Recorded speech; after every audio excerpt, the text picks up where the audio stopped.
Have you ever wanted to get into a bar fight? Call me crazy, stupid, or both.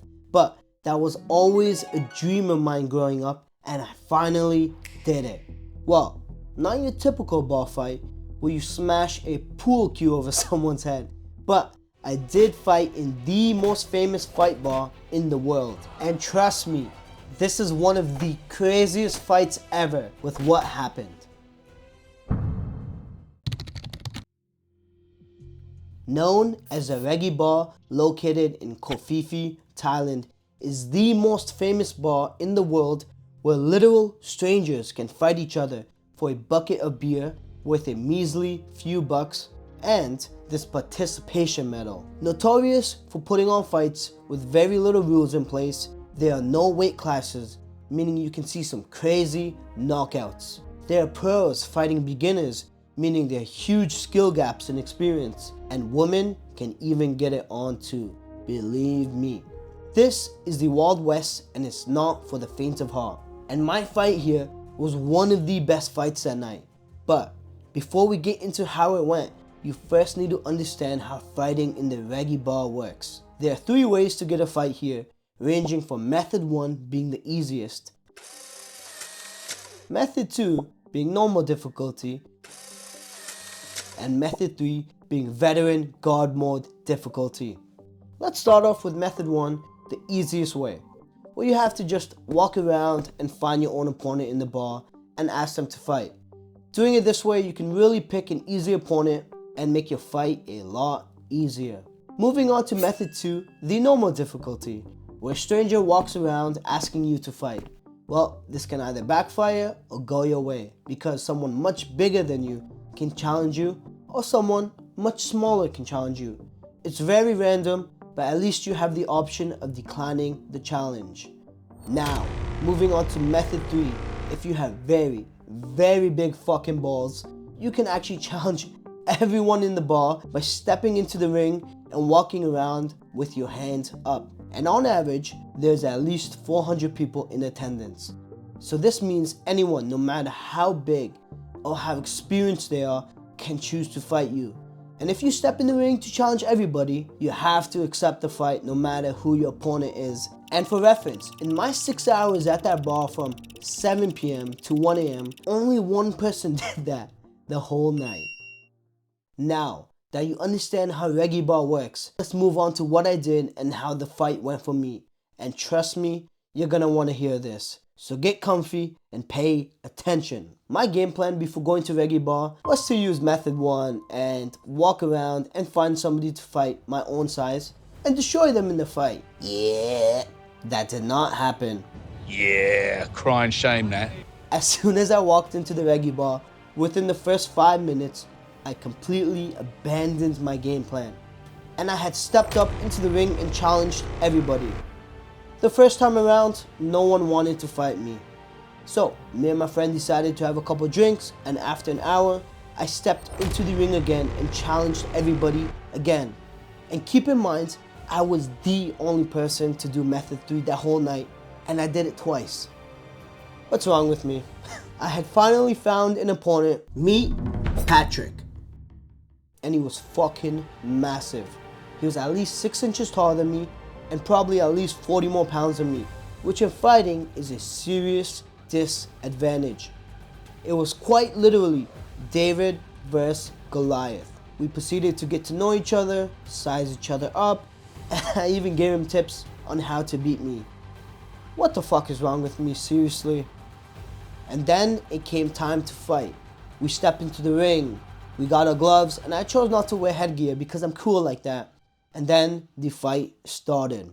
Ladies and gentlemen, let's get ready to rumble! I decided to just feel it out for round 1, and from the first punch he landed on me, I noticed he hits really hard. So I used my movement to hit him and get out of there before he could hit me. There was no chance I was going to stand and bang with someone so much bigger than me. I had to use this game plan to win. I was feeling sharp. I landed a big punch right here, and that earned me some respect. Round 1 was going my way.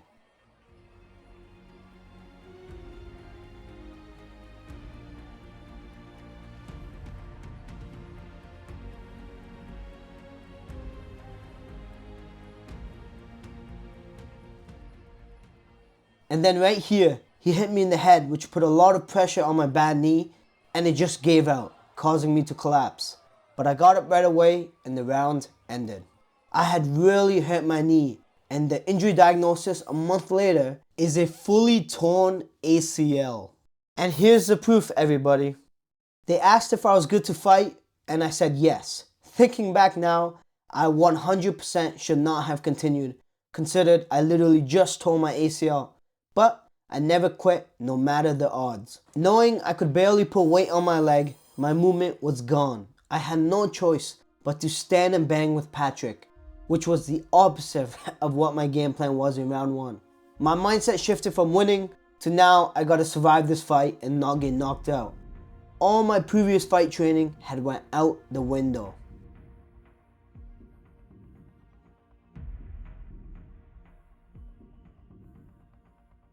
And for how bad my knee injury is now a month after the fight, I'm surprised I was able to even continue the fight at all. But that's all the alcohol and adrenaline I had pumping through me.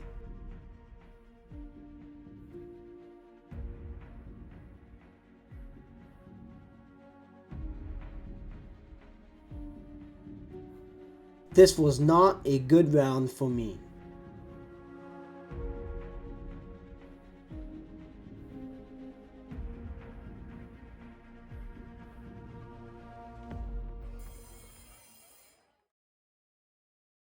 Since this isn't a real fight and we're all here to have fun, I just decided to get into a little dance action with Patrick, and the crowd loved it. You're an absolute fucking beauty, Patrick. I hope you see this.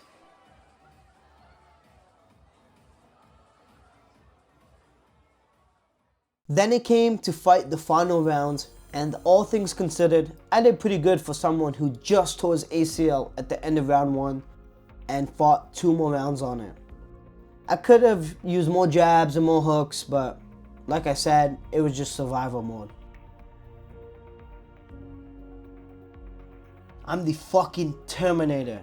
No knee, no movement, hit me as hard as you want, but I will always keep moving forward. Never quit, baby. Never quit.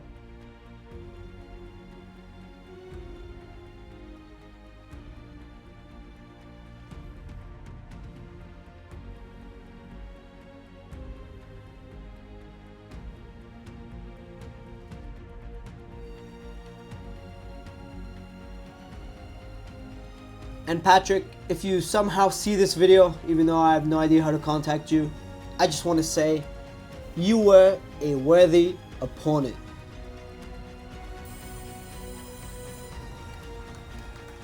We then got our medals and it came time to see who won.